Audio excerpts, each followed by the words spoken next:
It's a concept that beguiles the drinker from their first savoring sip.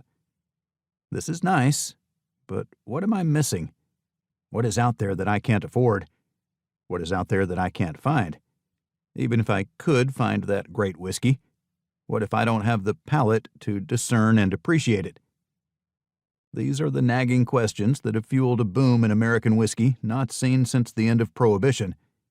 The Internet has served as an accelerant, sending hordes of would-be connoisseurs on a feverish search for limited bottles, without much connection to the whiskey itself. These hunters are sometimes drinkers, sometimes hoarders, sometimes flippers, but always buyers, roaming through liquor stores, rarely interacting with the sales staff, checking a phone for some perceived intelligence from an online group as to the resale value of a particular bottle. Collectively, these consumers are fomenting an illegal online market where whiskey bottles bought at retail might sell at several times the original offered price. Scotch has become so coveted that certain bottles are often sold through the kinds of auction houses that handle rare historic treasures or fine art. Even Japanese whiskey, once a novelty, is now so sought after that common brands from 5 to 10 years ago are impossible to find, despite murky rules that offer no guarantee that the whiskey inside is anything other than rebottled Scotch whiskey.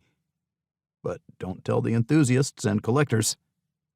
These prices may have very little correlation to objective quality, and it can be hard to know if the price drives the hype or the hype drives the price. For those not able to buy these whiskeys, the Internet affords visibility without accessibility, easily feeding into ready-made mythologies. Still, American whiskey has seen the most change in the last decade, and laws of supply and demand have been pitted against an industry that has to anticipate trends 5 to 7 years in advance. And lately, those predictions have come up direly short. The stories of this rise are remarkable.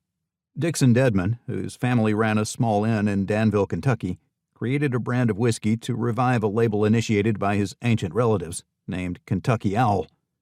That first run of a few thousand bottles became so desirable that liquor giant Stoli bought the brand outright in a rumored 8-figure deal.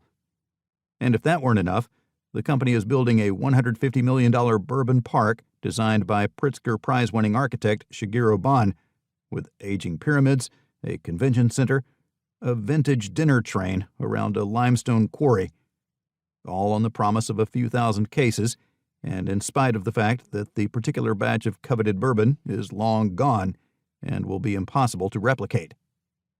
For the majority who enjoy American whiskey, most believe the best whiskey is in fact something accessible but rare, a pearl hiding in plain sight for the believer with a good palate, maybe a rare, dusty find at a liquor store on a forgotten shelf, something the average drinker might discover if only they have the adventurous spirit and discerning taste to appreciate it.